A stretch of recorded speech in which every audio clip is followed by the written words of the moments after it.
e que o Senhor possa fazer que saiamos daqui bem melhores do que entramos. Em nome de Jesus, Pai, eu te peço e te agradeço por tudo. Amém.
Vocês já ouviram gente adulta falar assim, quem guarda tem?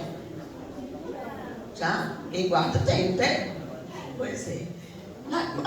Quem sabia que é uma editora? Editora. O que é editora?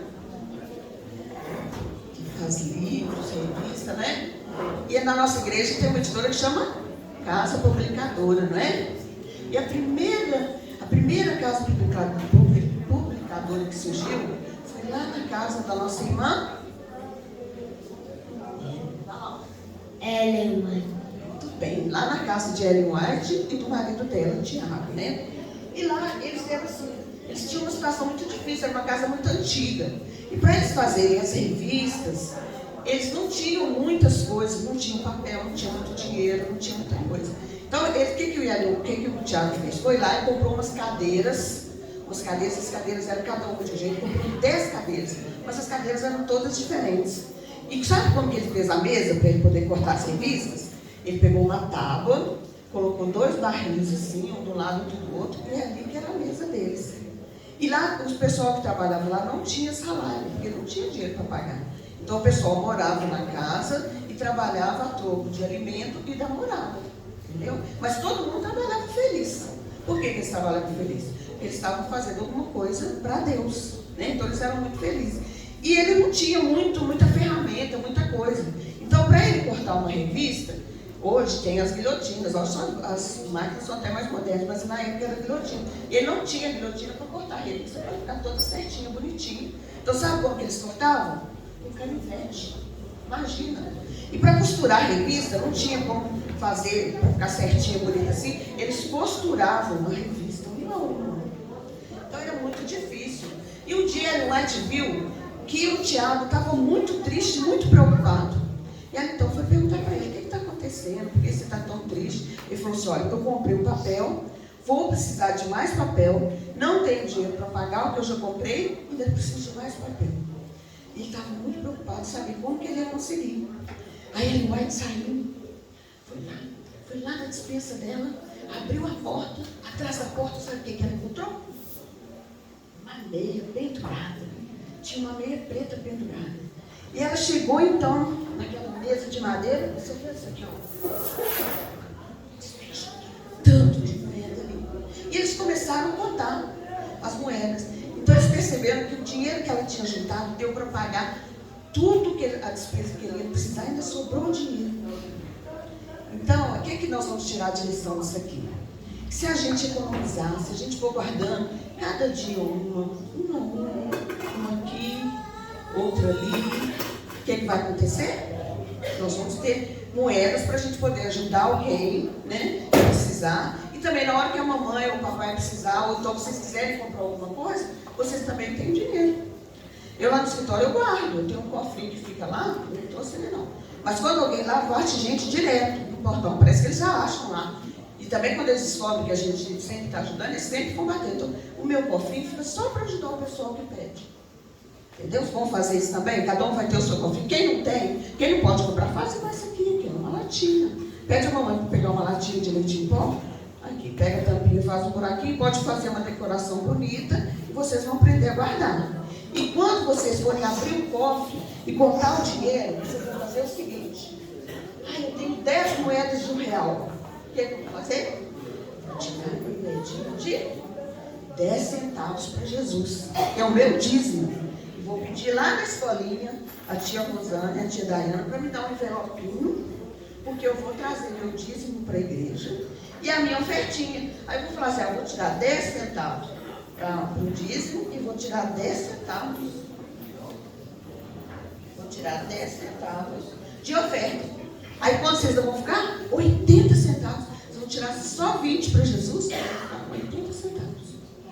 Vamos combinar de fazer isso? E vamos pedir também a Deus, porque olha, lá em Provérbios 19, 14, fala assim, olha. Provérbios 19, 14.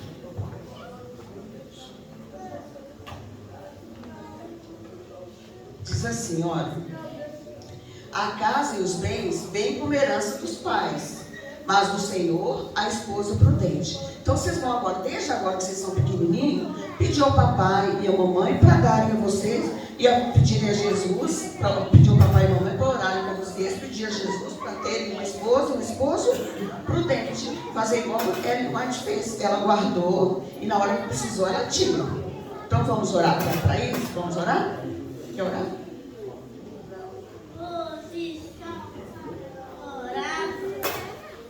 Querido Deus, papai, a gente vai no céu, os animais não vão ser mais bravos, vai poder dar carinho com os animais, não bater.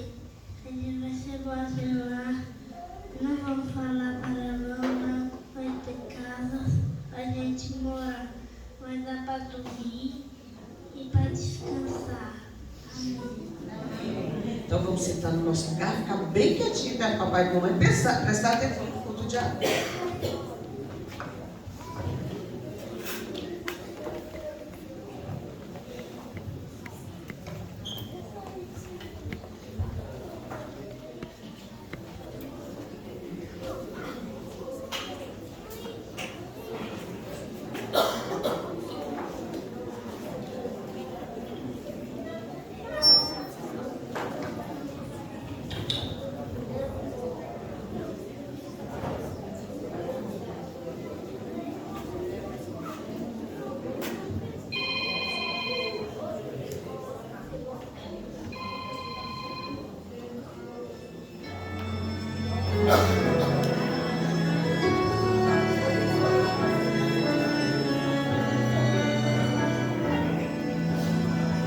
Você lutou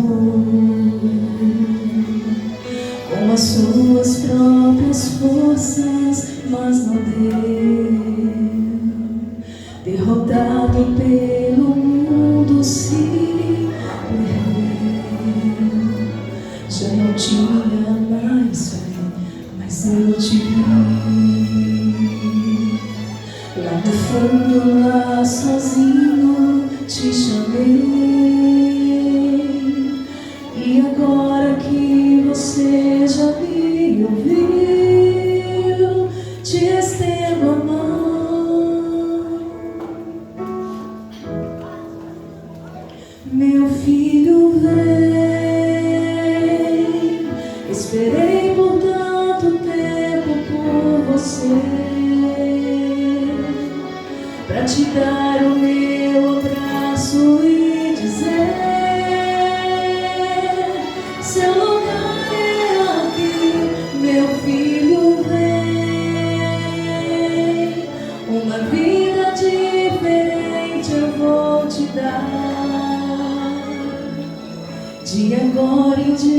sempre, no caminho à sua frente, juntos vamos caminhar.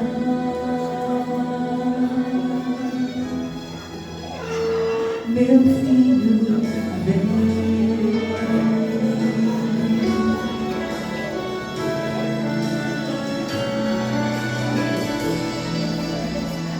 O meu amor é tão grande e impossível entender, mas você pode sentir o seu poder. Basta se entregar, eu vou curar as feridas do passado e te mudar. Sua vida irá em outra direção. Me dê sua mão,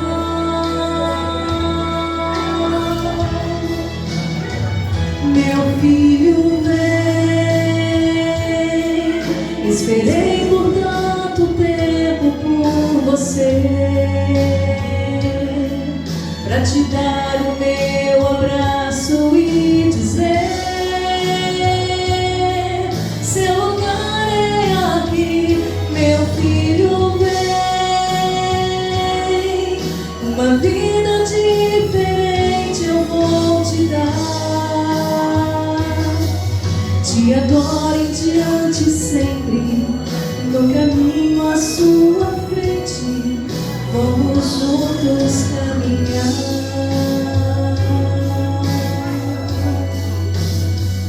Meu filho, vem.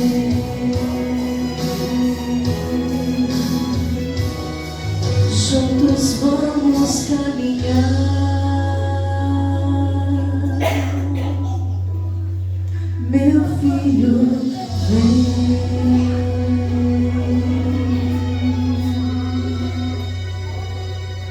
Amém.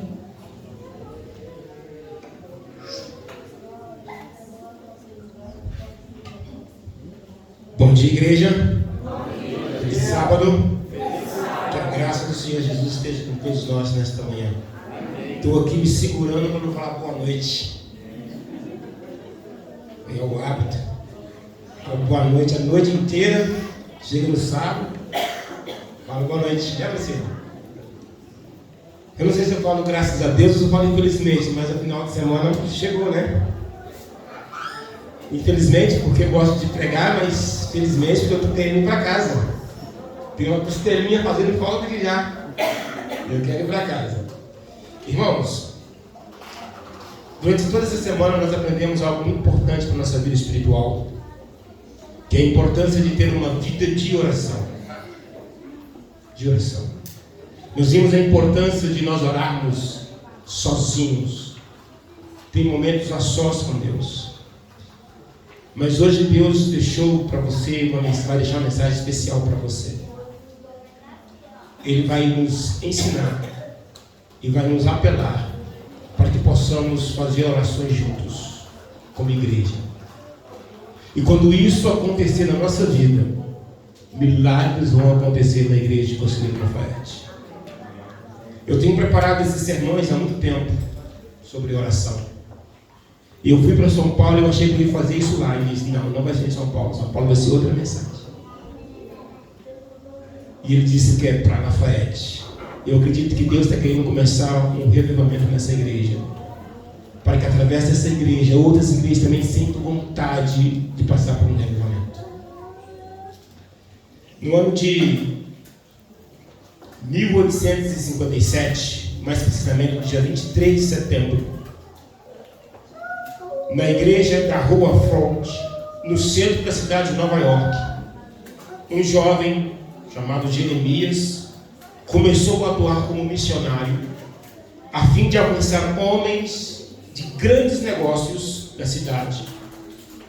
Mas ele não sabia como começar. Então ele passou de comércio em comércio, distribuindo um panfleto que dizia o seguinte: com que frequência eu devo orar? E no panfleto ele disse que em tal hora e em tal lugar ele estaria orando. A história diz que no primeiro dia se levantaram 6 homens para ir orar com ele. Esses 6 homens começaram a orar. E depois de algum tempo, 6 meses depois de um mês, aliás, 100 pessoas se juntaram a ele para orar.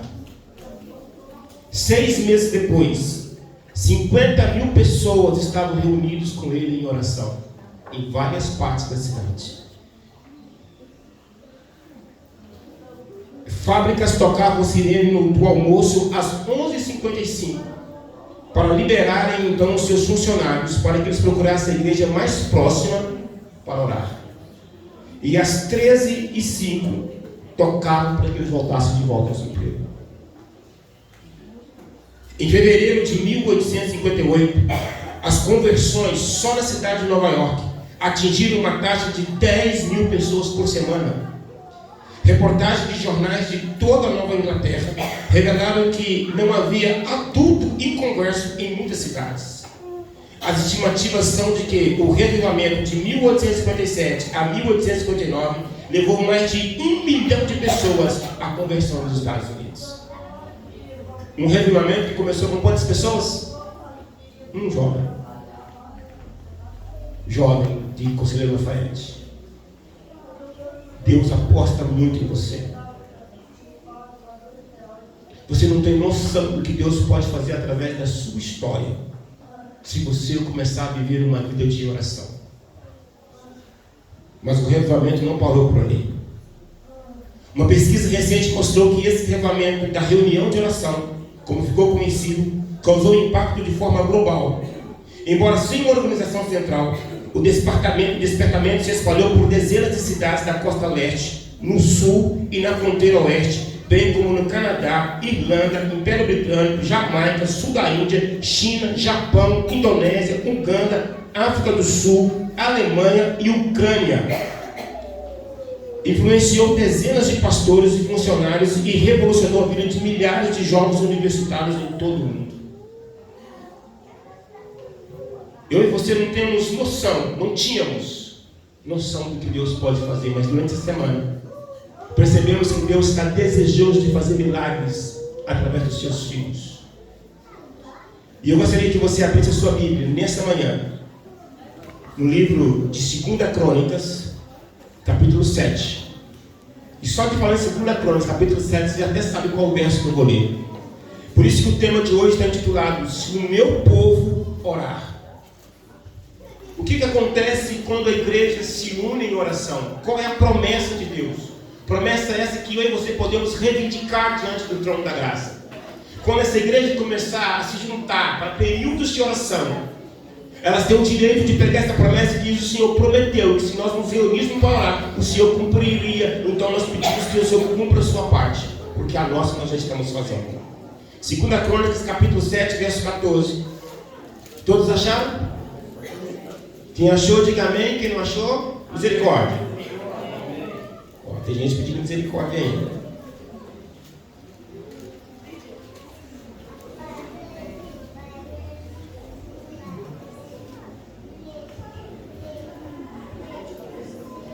Amém? Diz o texto, verso 14: Se o meu povo, que se chama pelo meu nome, se humilhar e orar, e buscar a minha face, e se converter dos seus maus caminhos, então eu os ouvirei dos céus, e perdoarei os seus pecados, e sararei a sua terra. Posso ouvir um grito de amém? Amém. Essa é a promessa de Deus. E como eu e você sabemos, Deus promete, Deus cumpre. Mas uma coisa que você precisa entender, que nessa promessa, ela é condicional. Existem algumas promessas de Deus que são incondicionais. Por exemplo, a volta de Jesus. Ela não depende de nada, e ela vai se cumprir, independente de você aceitar ou não, você querendo ou não, ela vai se cumprir. Mas a coroa da vida eterna é para aqueles que permanecem o quê? Fiéis, é condicional. Se você for fiel, você recebe. Se você não for, você não recebe. Essa promessa de cura, de libertação, de restauração, de revivamento que Deus está prometendo aqui em 2 Crônicas 7,14, ela tem algumas condições. E qual é a condição? Primeiro, se humilhar. Segundo, orar. Terceiro, se converter dos seus maus caminhos. E quarto, buscar a sua face. Se a igreja se unir com esses 4 propósitos de se humilhar, orar, se converter dos seus caminhos, maus caminhos e buscar a face de Deus, Ele promete enviar bênçãos para essa igreja. Estou falando de forma igreja, mas isso pode acontecer na sua vida pessoal. Se nesta manhã algum de vocês chegar em casa e dizer assim: Deus, a partir de agora eu vou colocar em prática 2 Coríntios 7,14. Essa promessa é para você. Jovem, você que está se sentindo fraco espiritualmente, está aí balançando, se fica ou sai da igreja, se colocar isso em prática na sua vida, você vai se fortalecer. Porque quem está fazendo essa promessa aqui não é homem, é Deus. E quando Deus promete, Ele cumpre. E Ele está querendo fazer uma aliança com você. Filho, igreja, se você dobrar os joelhos, se você começar a orar, se humilhar, se converter nos seus maus caminhos e buscar a minha face, querendo me conhecer, eu te prometo, eu vou derramar bênçãos grandes na sua vida. Só que hoje, eu quero meditar em um ponto específico. A palavra humilhar. O que é humilhar segundo a palavra de Deus? Quando eu descobri essa chave, o significado de que Deus fala para mim, me humilhar diante dele, a minha vida mudou e mudou para melhor. Eu decidi fazer isso. Eu não consigo fazer isso todos os dias, mas pelo menos uma vez por semana eu faço, eu coloco isso em prática na minha vida. E tem sido uma bênção na minha vida espiritual. Não preciso abrir, pode ficar em 2 Coríntios 7,14. Eu vou ler um texto para vocês conhecido, que está lá em Mateus capítulo 6, versículos 5 e 6, que diz assim, ó: e quando orares, não seja como os hipócritas, pois se comprazem em orar em pé na sinagoga e às esquinas das ruas, para serem vistos pelos homens. Em verdade vos digo que já receberam o seu galardão. Mas tu, quando orares, entra no teu aposento e fechando a tua porta, ora ao teu Pai que está em secreto, e teu Pai que vê em secreto te recompensará publicamente. Aí, nesse mesmo capítulo, só agora no versículo 16 e no versículo 17, ele diz outra coisa: e quando jejuares, não vos mostrareis contristados como os hipócritas, porque desfiguram o seu rosto, para que aos homens pareçam que jejuam. Em verdade vos digo que já receberam o seu galardão. Tu, porém, quando jejuares, unge a tua cabeça e lava o teu rosto. Eu quero destacar aqui a palavra quando. Jesus usa 4 vezes a palavra quando. Primeiro, quando orar e quando jejuar. Só que quando ele fala de orar, ele usa ela na parte positiva e na parte negativa. Quando que é negativo? Quando orares, não faça como fulano. Mas a positiva, quando orares, entra no teu quarto. E quando se trata do jejum, ele também faz a mesma coisa. Quando jejuares, não faça como os gentios. E quando jejuares, lava o teu rosto, para que ninguém perceba que você está jejuando. O que ele está querendo dizer aqui? Na cabeça de Cristo, na cabeça de Jesus, ele não está dizendo assim, ó, se você orar, se você jejuar. Ele diz, quando você orar e quando você jejuar. Porque na concepção de Cristo, um cristão, ele precisa dessas 2 ferramentas na sua vida, que é orar e jejuar. Se você tem um hábito só de orar, você vai fraquejar. Se você tem um hábito só de jejuar, você não está jejuando, você está passando fome. Porque é uma diferença muito grande entre jejuar e passar fome. Tá bom? Eu vou falar daqui a pouco. Então, ele está pedindo para mim e para você termos vidas de oração e de jejum.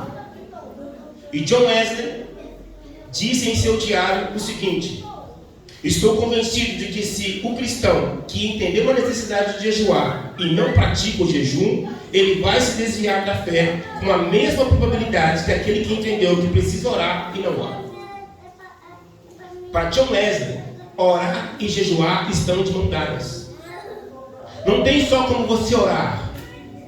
Você precisa orar, mas você também precisa tirar um tempo para você levar uma vida de jejum. E ele ainda diz no seu diário que John Wesley nunca indicava para o ministério pastoral metodista nenhum homem que não se comprometesse a jejuar todas as quartas e sextas-feiras até as 16 horas. Era um requisito que ele exigia de todo aquele que quisesse ser pastor na igreja metodista. Se a pessoa não tivesse disponibilidade para jejuar, ele não deixava ser pastor. Ele não dava credencial de pastor. Mas qual é o propósito do jejum? São vários, mas eu quero destacar um em especial. A maior barreira, a maior brecha que nós abrimos na nossa vida, e eu falei sobre brechas aqui nos últimos 2 dias, 2 noites. Uma das brechas que o inimigo tenta colocar em nossa vida, que às vezes nós abrimos, e que é a maior de todas, que impede Deus de trabalhar na nossa vida, se chama a brecha do orgulho. E só tem um jeito de acabar com o orgulho. Como? Se humilhando. Aí você entende agora por que Jesus está dizendo lá em 2 Crônicas 7,14: se humilhar. Se humilhe. A humilhação, a nós nos humilharmos diante de Deus, é dizer para Ele que eu estou tirando de mim o meu orgulho. Estou pedindo para Ele para tirar o meu orgulho. Através do jejum, você tira o orgulho que está no seu coração. Queridos, eu quero ler algumas passagens com vocês. Não precisam abrir a Bíblia, quero ganhar tempo. Mas em Lucas capítulo 14, versículo 11, eu leio assim: porquanto qualquer que a si mesmo se exaltar, será humilhado. E aquele que si mesmo se humilhar, será exaltado. O que é se exaltar? Quando eu me exalto, estou me sentindo o quê? Orgulhoso. Aí Deus diz assim: eu não gosto de gente orgulhosa. Quando você se sente orgulho, eu me afasto de você. Mas se você se humilhar, eu exalto você. Há uma diferença muito grande entre eu me exaltar com Cristo me exaltar. Uma coisa é Ele me colocar no pedestal. Outra coisa é eu me colocar no pedestal. Você encontra isso nas palavras de Jesus e João Batista. João Batista olhava para ele assim: eu não sou digno nem de desatar as sandálias dos pés desse camarada. Aí ele olha para João Batista e diz: na terra, nascido de mulher, não existe profeta maior do que João. João estava se humilhando diante de Deus, enquanto Deus estava exaltando a Jesus, a João. E quanto mais você se humilha, mais Ele te exalta. Então o segredo é que o segredo para subir é descer. Na vida espiritual, se você quiser ser grande aos olhos de Deus, você tem que diminuir. Você tem que crescer. Você tem que se humilhar perante Ele. Há uma diferença muito grande, você vê aí, entre Cristo e Satanás. Porque enquanto Lúcifer queria ser exaltado, Jesus decidiu o quê? Ser humilhado. E aquele que foi humilhado, agora ele é exaltado. O que queria ser exaltado, agora é humilhado. Deus não gosta de trabalhar com gente orgulhosa. Por isso ele passa na porta: ei, se você continuar orgulhoso, eu não vou poder trabalhar com você. Não vou. Tiago 4, versículo 10 diz assim: humilhai-vos perante o Senhor, e Ele vos exaltará.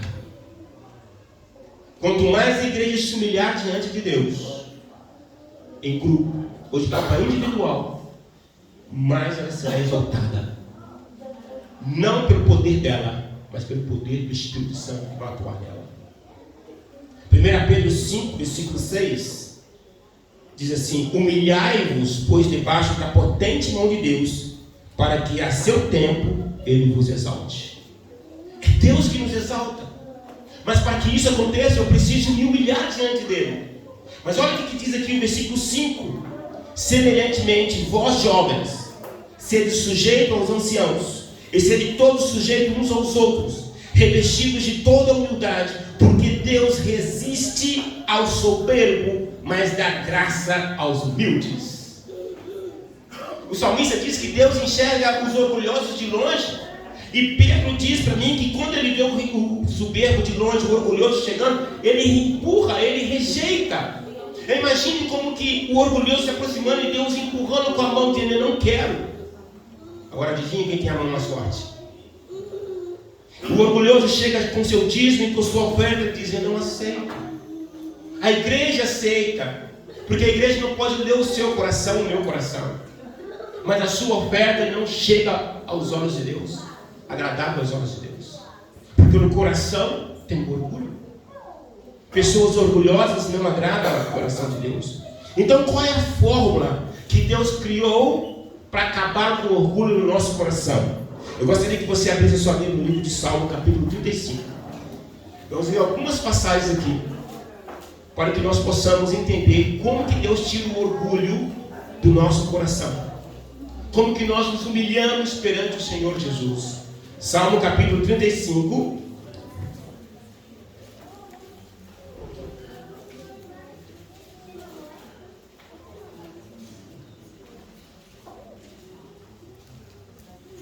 Todos acharam? Salmo 35.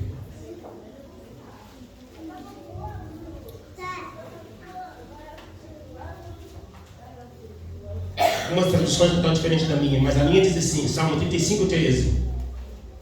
35, 13. Já?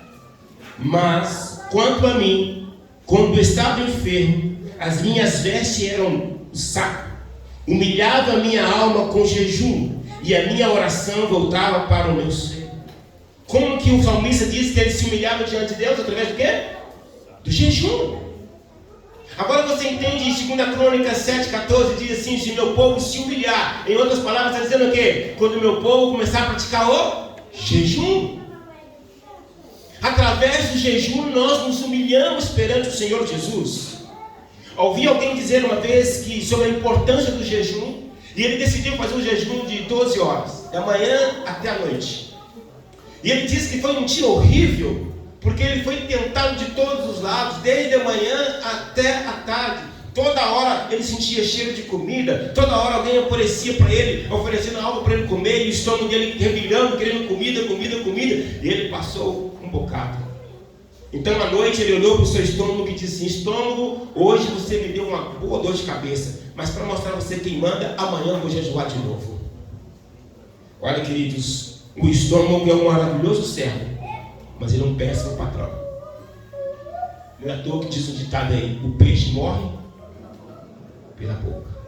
Cuidado, você ter fome, cuidado com a gula. Jesus ensina que jejum é especial para cada um de nós. Eu vou ler esse texto.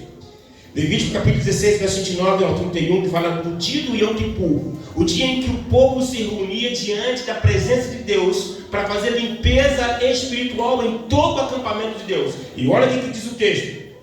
O seguinte decreto terá de ser obedecido para sempre.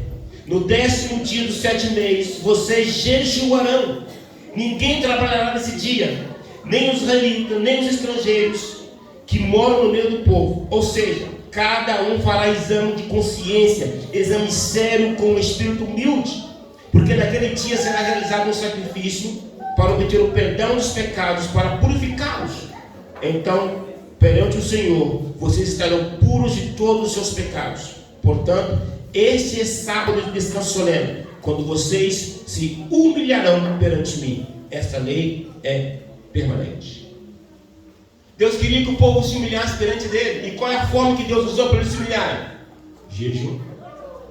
No dia do Yom Kippur, todo o povo se humilhar perante o Senhor através do jejum.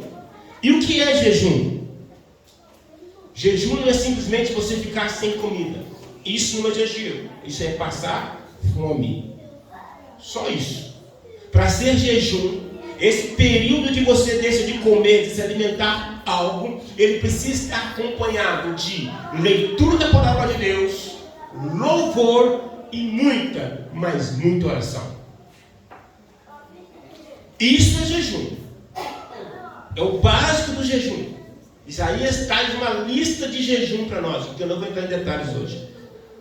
Mas o básico é esse, é você tirar um tempo para motivos espirituais, para a sua vida espiritual, para você se fortalecer, se conectar com o nosso Senhor e Salvador Jesus Cristo. Talvez você diga assim, Antônio, mas durante a semana é muito difícil para mim. Eu entendo que para você, por isso você tem um sábado. Para você pegar um sábado da tarde e dizer assim, hoje à tarde eu vou fazer um jejum. Eu vou ficar a parte da manhã sem me alimentar, vou levar minha esposa para casa, as crianças vão se alimentar e nós dois vamos para um parque, a gente vai lá, vai passar um momento a sós com Deus, vamos fazer um piquenique com as crianças, mas ao mesmo tempo a gente vai cantar, vai louvar, vai ler a palavra de Deus. Algumas pessoas fazem jejum de outras coisas.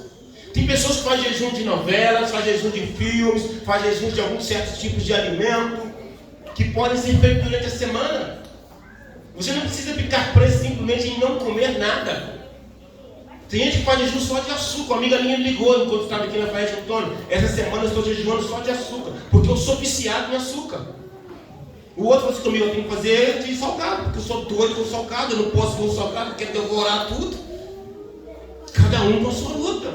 Outros fazem de filmes, outros falam de refrigerante, e assim vai. O importante é você fazer um sacrifício, e que nesse período de sacrifício, você tire tempo para orar. Para orar. Já falei aqui, vou repetir. O pastor Josanã me ensinou isso. Ele sozinho faz longas noites de oração. Semanas de oração, só ele e Deus. Só ele, a esposa e os filhos. Ele faz vigília sozinho em casa. Entra pro quarto, fecha a porta, fica lá a noite inteira orando a Deus. Quem quer faz. Não tem motivo para você se enfraquecer na igreja. Porque o que te enfraquece na igreja é você deixar de estudar a palavra de Deus, orar e jejuar. Se você colocar, isso aqui eu garanto, se você colocar essas 3 ferramentas em prática na sua vida, você não enfraquece na igreja. Você não fica uma pessoa voltando na igreja. Você simplesmente está se alimentando espiritualmente e se tornando uma pessoa forte. Agora você imagina isso com toda a igreja. Você imagina uma igreja se reunir para orar. Você imagina uma igreja agora tirar tempo no sábado. Ao invés de chegar aqui às 9, vamos chegar aqui às 8h30. E de 8h30 até às 9 vamos tirar um grupo para orar. Os milagres vão acontecer nessa igreja.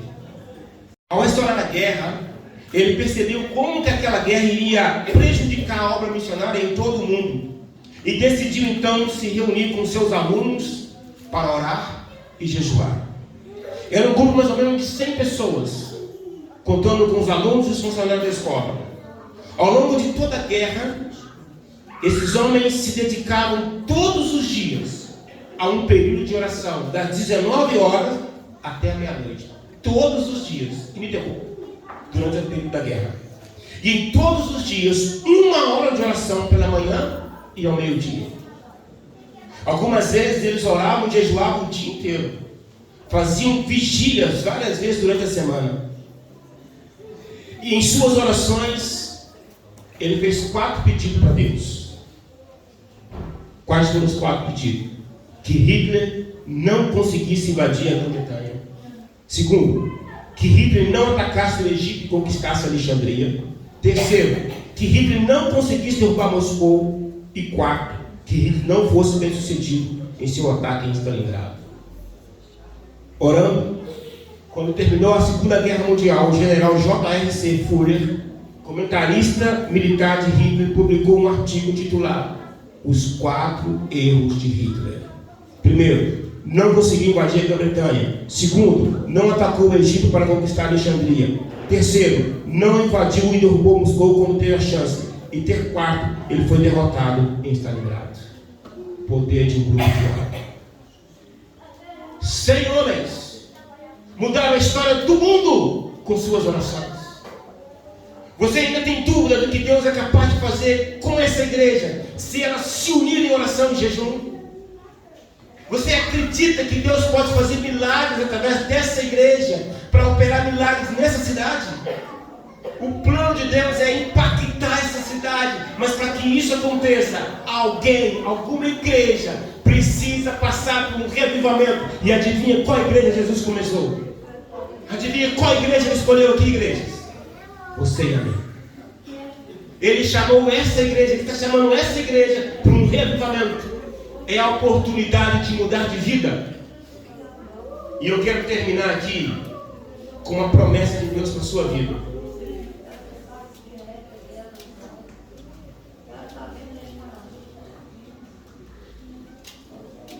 Feche os seus olhos um minutinho e vamos orar. Querido Deus, pedimos que o Senhor nos dê um pouco mais de reverência na Tua presença nessa manhã. Abaixe o burburinho e que o Teu Santo Espírito fale conosco nesta manhã. Nós estamos caminhando para o final. onde o Senhor vai falar mais forte no nosso coração. Pedimos que o Teu Santo Espírito toque profundamente no coração de cada um aqui presente, para que possamos entender a importância dessa mensagem e tomarmos uma decisão ao Teu lado. Eu que lhe peço em nome de Jesus. Amém. Eu gostaria que vocês abrissem sua Bíblia no livro de Mateus, capítulo 18.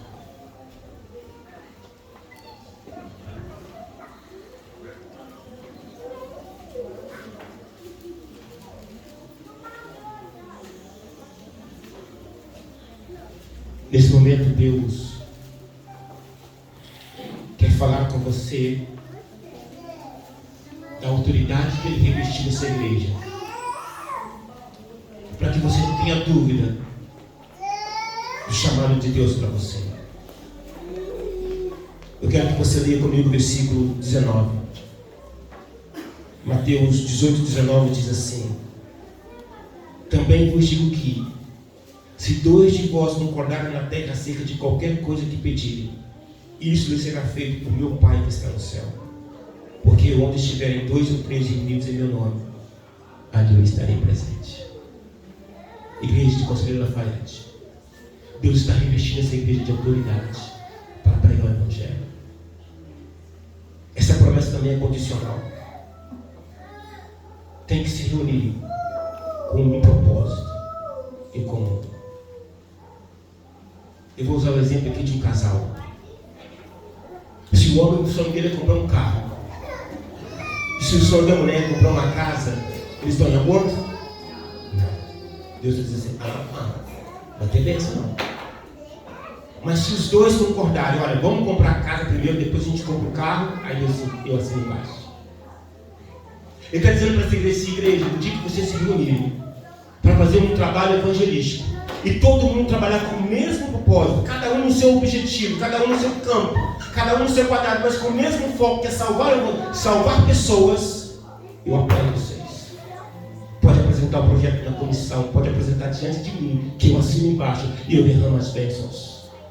Se a igreja começar a orar juntas pelo mesmo propósito, Ele cumpre essa promessa. Eu quero repetir o texto inicial, para você não esquecer. Se o meu povo, que se chama pelo meu nome, se humilhar e orar, e se converter dos seus maus caminhos, eu os sararei, perdoarei os seus pecados e sararei a sua terra. Essa promessa é para você. Você pode reivindicar diante de Deus. M. Bowles, ele diz assim: o plano de Deus é aproveitar ao máximo o ser humano, muito mais do que qualquer outra coisa. As pessoas são um método de Deus. Essa igreja é a ferramenta que Ele escolheu. Ele não quer máquinas, Ele quer homens e mulheres. A igreja muitas vezes está em busca de melhores métodos, mas Deus está em busca de homens e mulheres que oram e que jejuam. Se você se comprometer com essa igreja em orar e jejuar pelo crescimento dela, pode apostar, ela vai crescer. Porque quem prometeu é fiel para cumprir a promessa. Eu não posso terminar esse culto sem ler uma citação da minha escritora preferida, Ellen White. É a oração meio de êxito, ordenada pelo próprio céu. Quer ser vitorioso? Ore, jejue e estude a palavra de Deus, de forma coletiva e de forma individual. Não abra mão dessa ferramenta. Oração, jejum, que é se humilhar e estudo da palavra de Deus. É a oração meio de êxito ordenado pelo céu. Apelos, petições, súplica entre pessoas e pessoas comovem homens e desempenham parte em controlar os negócios das nações. Mas a oração comove o céu. Está na hora dessa igreja começar a abalar essa cidade. Eu não tenho dúvida que Deus escolheu essa igreja para fazer um trabalho especial. Se Ele pediu que trouxesse todas essas noites, semanas de oração, sobre oração, é porque Ele escolheu essa igreja, escolheu você, para através de você começar um revivamento nessa cidade. Eu vou falar uma coisa muito ousada aqui hoje. Escuta bem. A partir de hoje, a partir de agora, essa cidade é 100% responsabilidade de vocês. Se vocês não orarem e não jejuarem, não se unirem, a missão vai falhar e a responsabilidade é de vocês. Cabe a vocês agora promover grupos de oração. Se não puder juntar todos num lugar só, faça grupos de oração. Ao invés de na sexta-feira ficar de um lado para o outro, sem saber o que fazer, reúne um grupinho, vai na casa de um irmão, de outro, aqueles que vocês são mais chegados, vamos orar. Vamos dobrar o joelho, vamos orar. Deus vai começar a curar. Ele vai curar espiritualmente essa igreja. Ele está preparando essa igreja para uma coisa muito maior. E quem sabe na próxima semana de jovem, ao invés de estar pregando para a igreja, vocês vão estar pregando para os drogados dessa cidade, para as prostitutas dessa cidade, para os viciados dessa cidade. Sabe por quê? Porque vocês já estão curados. Agora vocês vão atrás dos doentes que precisam ouvir a palavra de Deus. Esse é o plano de Deus. Eu quero chamar aqui Elaine para louvar o nosso Deus. Esse louvor foi escolhido com muita oração. E se você aceita fazer parte desse grupo que vai se unir a Deus em oração, em jejum e estudo da palavra, enquanto a Elaine estiver louvando ao Senhor, coloque-se de pé e diz: se o meu povo que se chama pelo meu nome, você vai dizer: Senhor, eis-me aqui, envia-me. Amém.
Então os ouvirei e os perdoarei, sararei a terra e suas feridas.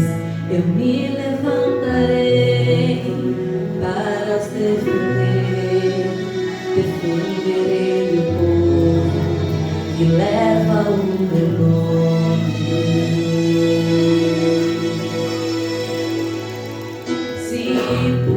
Buscares a minha face ao invés das minhas mãos, se orares uns pelos outros e não por coisas vãs, então os ouvirei e os perdoarei, sararei a terra e suas feridas.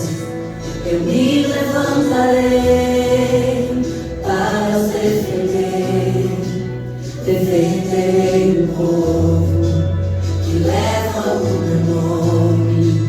Então me lembrarei das minhas promessas, ouvirei as preces e sararei a terra.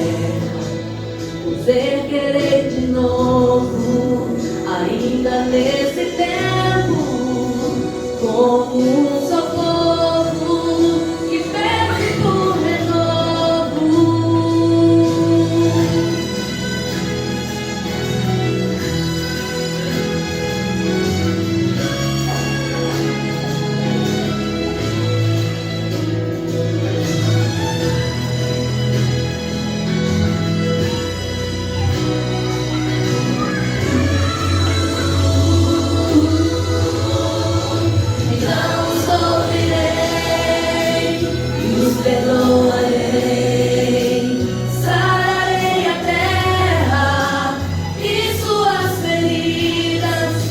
eu me levantarei para os defender.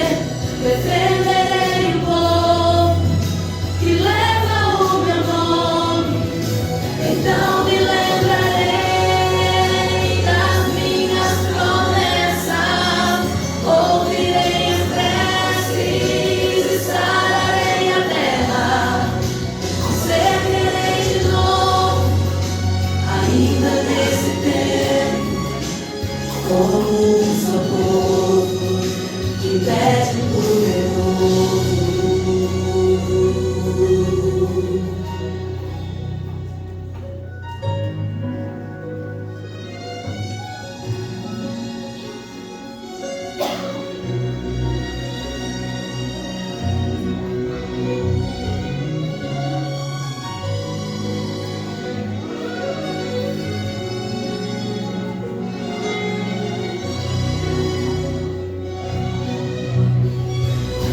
Então os ouvirei e os perdoarei. Sararei a terra e suas feridas.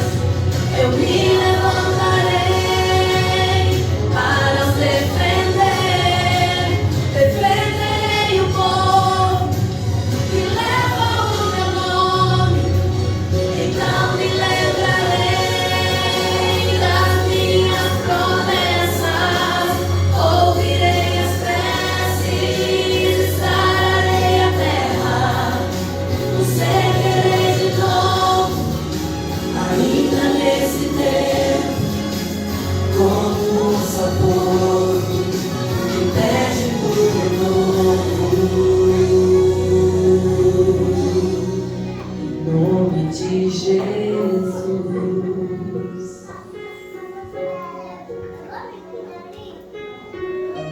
Amém. Querido e amado Pai, lhe agradecemos por todas as bênçãos que o Senhor derramou em nossa vida durante essa semana. Mas ainda há muito o que aprender sobre a oração. Há muito o que fazer de forma individual e de forma coletiva, como igreja.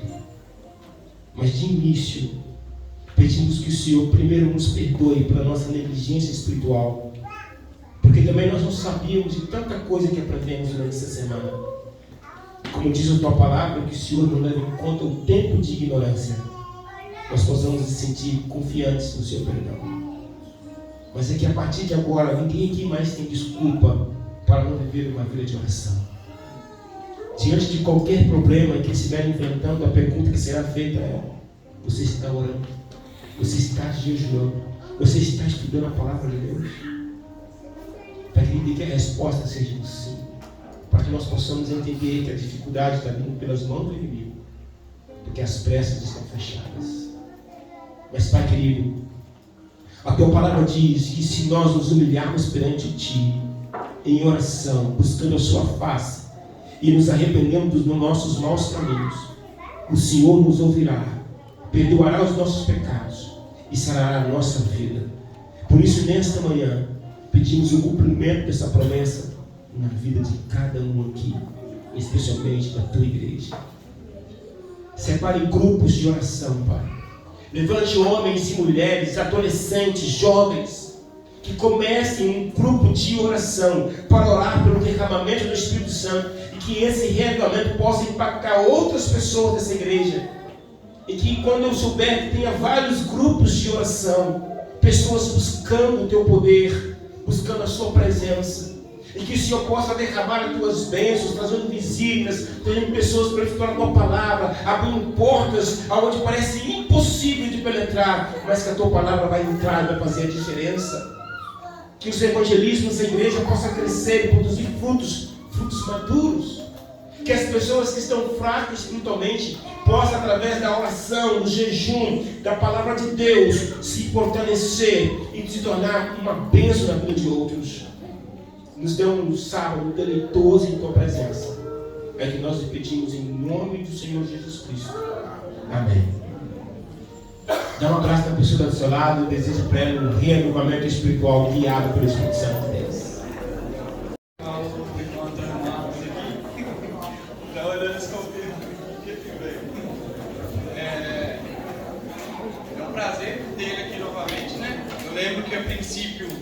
eu comecei a vir à igreja. Eu acho que foi, não sei se fizeram, sou Zé, né? Que foi quando eu estava chegando e ele veio aqui, e as mensagens sempre muito abençoadas por Deus, e a gente fica muito feliz por isso. Então, em nome do Ministério Jovem Adventista dessa igreja, a gente queria deixar uma lembrança com você, para que você possa continuar nessa caminhada e sendo usado por Deus por onde quer que passe, que é uma bênção, né? Associação Caleb é referência, então assim, temos muito que aprender, e ter ele aqui esse ano com a gente novamente é uma bênção. Então, que Jesus Cristo possa continuar te abençoando. Muito obrigado por ter aceitado o convite, espero que venha os próximos.